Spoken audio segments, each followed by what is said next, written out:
जिस तरह प्राचीन भारत में बच्चों को अच्छी शिक्षा प्राप्त करने के लिए गुरुकुल भेजा जाता था, सभी छात्र गुरुकुल में रहकर अभ्यास करते थे और साथ ही गुरुकुल की सफाई करना, पौधों को पानी देना, खाना बनाना आदि जैसे कार्य भी करते थे। ठीक उसी तरह शहर से थोड़ा दूर जंगल के पास एक गुरुकुल था, जहाँ पर सैकड़ों बच्चे अपने गुरु के मार्गदर्शन में शिक्षा प्राप्त करने के लिए आते थे। एक बार एक बालक को अध्ययन करने के लिए गुरुकुल भेजा गया। गुरुकुल में उसकी मित्रता अन्य छात्रों से हो गई, लेकिन वह पढ़ाई में बहुत ज्यादा कमजोर था। वह गुरुकुल के दैनिक कर्तव्यों को पूरी लगन से करता था, लेकिन जो कुछ भी मास्टर उन्हें पढ़ाते थे वह उन्हें समझ नहीं आता था और इस कारण से अक्सर सभी गुरुकुल के छात्र उनका मजाक उड़ाते थे। वर्ष के अंत में उनके सभी सहपाठियों को अगली कक्षा में पदोन्नत किया गया, लेकिन वह बालक ऐसा नहीं कर सका।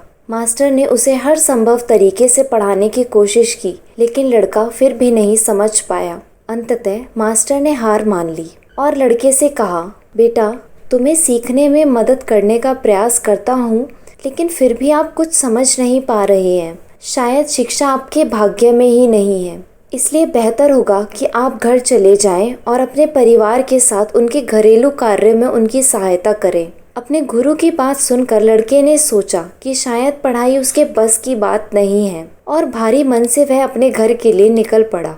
गर्मी का मौसम अपने चरम पर था और दोपहर का समय था। लड़का पैदल ही पैदल अपने घर की ओर जा रहा था। उसका घर गुरुकुल से लगभग 20 मील की दूरी पर था। वह बस चल रहा था और चलते चलते कुछ सोच रहा था। जब वह गांव के पास से गुजर रहा था तो चलते चलते उसे प्यास लगने लगी और वह इधर उधर पानी की तलाश करने लगा। फिर उसने देखा कि कुछ महिलाएं एक कुएं से पानी ला रही थीं। जब वह पानी पीने के लिए कुएं के पास पहुंचा तो उसने कुएं के पास रखे एक ठोस पत्थर पर कुछ निशान देखे। उसने एक महिला को रोका और उनसे पूछा, आपने पत्थर पर यह निशान कैसे बनाया? महिला ने उत्तर दिया, नहीं, यह निशान हमने नहीं बनाया है। यह नरम चट्टान के कारण बने हैं, जिसे पानी निकालते समय बार बार रस्सी का प्रयोग करने से पत्थर पर ऐसे निशान बन गए हैं। यह सुनकर लड़का सोच में पड़ गया। जब रस्सी को बार बार हिलाने से इतने ठोस पत्थर पर गहरे निशान बन सकते हैं, तो वह लगातार अभ्यास करने से क्यों नहीं सीख सकता? वह इस घटना से प्रेरित होकर गुरुकुल वापस चला गया। अब वह